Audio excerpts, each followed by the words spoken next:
Edward, நான் தான் உங்கள் Edward and welcome to Learn with episode short facts number 2, SF2, that's right.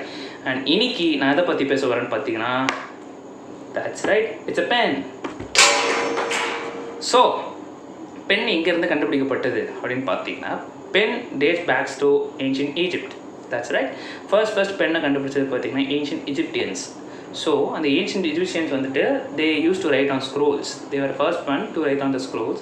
So, அதனால் they discovered pen. அது எப்படி இருக்கும்னா, like it will be, they called it as wheat pen அப்படின்வாங்க. எதுக்குன்னு பார்த்தீங்கன்னா, wheat அப்படின்றது வந்துட்டு it's type of plant type and it produces red kind of ink. So அதனால வந்துட்டு they the hollow pen ready பண்ணிட்டு உள்ள they will be used to stuff the wheat. So அதனால whenever they write they used to get a red gel. Okay, so that was the history of the first pen which was discovered by the Egyptians. Later on it got more advanced. So the generation of pen traveled from one place to another place. So on the bamboo pens they were made out of bamboo basically. So they were like made of hollow bamboo, and they, as I said, they used weed as an ink to get red ink. And then still now many of the bamboo pens are used by Pakistani children to write on wooden boards.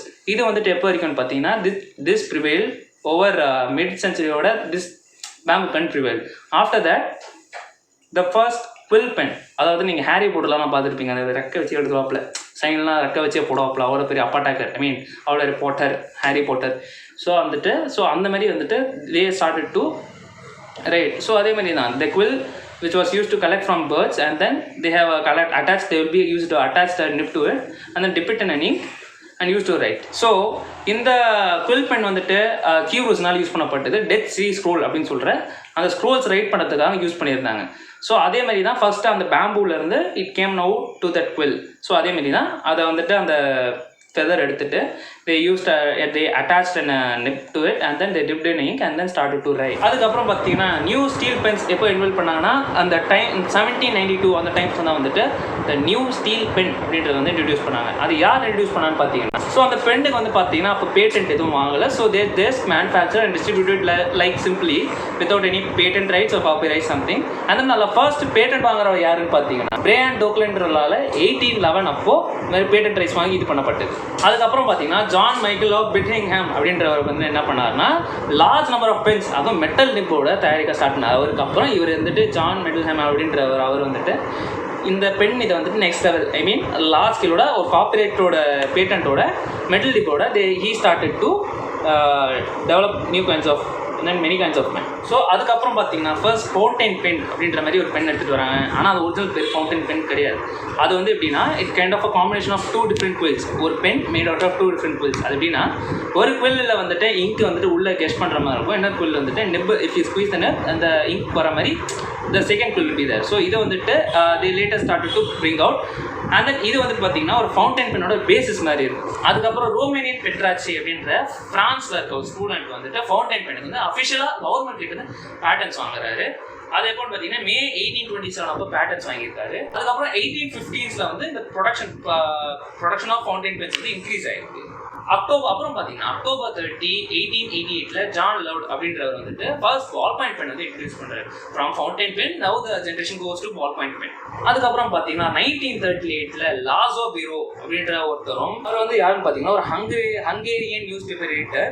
So அவரும் brother George அப்படின்றவரும் சேர்ந்துட்டு, அதான் ஜார்ஜ்ன்ற ஒரு பிரதரோட help சேர்ந்துட்டு, அவர் வந்து ஒரு chemist ஜார்ஜ்ன்றவர் அவரோட ஹெல்ப்பை சேர்ந்துட்டு புது டைப் ஆஃப் பென்ஸை டிஸ்கவர் பண்ணுறாரு.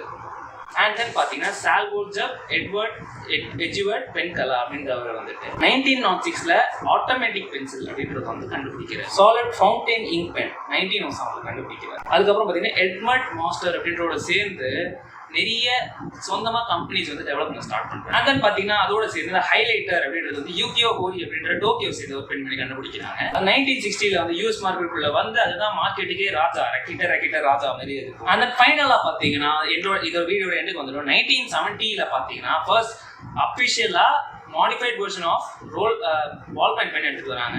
So with the smoother flow of that nib and then smoother flow of gel வந்துட்டு ball pen pen எடுத்துட்டு வராங்க, which is currently generating hundreds and hundreds of revenue to the government and then easily usable for us.